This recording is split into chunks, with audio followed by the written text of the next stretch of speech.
Good afternoon, everyone. Hope you've had a pleasant stay. And I understand everyone is coming from lunch, so, just to pump you guys up. So, my name is Wai Phyo. I'm the managing director of a company called Yathar Industry Limited. We are one of the largest distributing and manufacturing concerns in the country. We also do some exports. So, we're trying out the Asean waters and the Asean dream and promise. So, it's been an interesting journey so far, and I hope I can bring some of my experiences to light.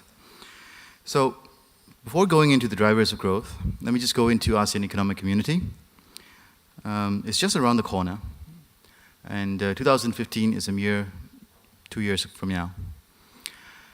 So what are we doing in the food sector? There are harmonization of standards and quality, assurance of food safety, and trade certification and cross-certification issues that are going on. So ASEAN is aligning itself. So,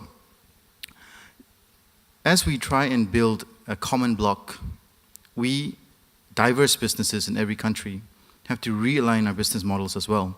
Because there's going to be alignments in quality, safety, reporting, competition, consumer protection, IPR, taxation, so on and so forth. So, we as businesses, if we really want to capitalize on the promise of ASEAN to deliver equitable growth to all concerned, then we ourselves in the food industry have to realign our business models as well. So, having said that, what are the drivers for growth? Basically, I would say that there are 4 drivers for growth. One is the production base. This is one of the pillars of ASEAN as a single market and production base. And it will remain one of the drivers for growth. It's just going to evolve.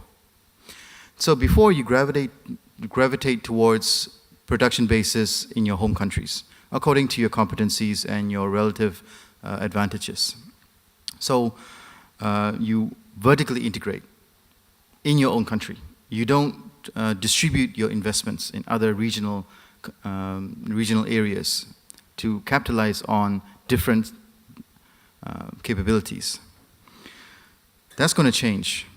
So when ASEAN comes into effect and the free movement of goods, services, investment, capital comes into play, we have to change from a vertical integration to a horizontal integration business model. So basically what's going to happen is companies, we have to have multiple bases in ASEAN.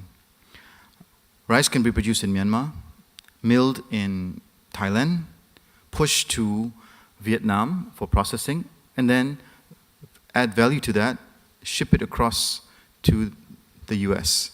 So that's something that's going to change. Our production bases are going to be more integrated. And the second driver are demand centers. Demand centers are going to be more distributed as well. So originally, we in ASEAN are export-oriented countries. So because of that, we are dependent, our economic growth to a large extent is dependent on how our consumers and customer countries are doing. For example, China, Europe, US. And in the past decade alone, we've seen the US financial crisis, the EU financial crisis. Now China is showing some signs of weakness. So when those happen, we increase our volatility risk. But as ASEAN comes into one, the new drivers of growth is going to be intra-ASEAN trade and demand. So the new demand centers will be in ASEAN. The next thing is your investment model. Our GDPs and our investments and our economic growth and our FDI usually comes from extra-ASEAN, meaning from Japan, the US, Europe, so on and so forth. But as ASEAN grows and as ASEAN becomes richer, you're going to see a great deal of intra-ASEAN investments across countries. So that is also another model for growth. The last and most important model of growth is value creation. Usually, because we are export-oriented in the food industry, we concentrate value addition for our exports. So we add value and we sell to the richer countries. In our domestic markets, it's a lower value added product. This is usually because comparatively low incomes limit high value and price offers.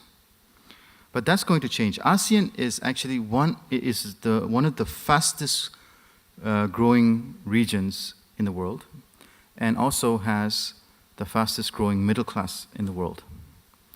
So, as the middle class grows, your disposable income will definitely grow. As your disposable income grows, you will want better things. So better things will equal higher value. So more and more, the average value per kilo or per unit of food is going to increase. So the demand will increase, and the product mix is going to change. So we're going to be producing much better, much higher quality products, not just for export, but for local consumption itself. So that's what's going to happen. So what are the opportunities that are out there for our particular industry because of ASEAN?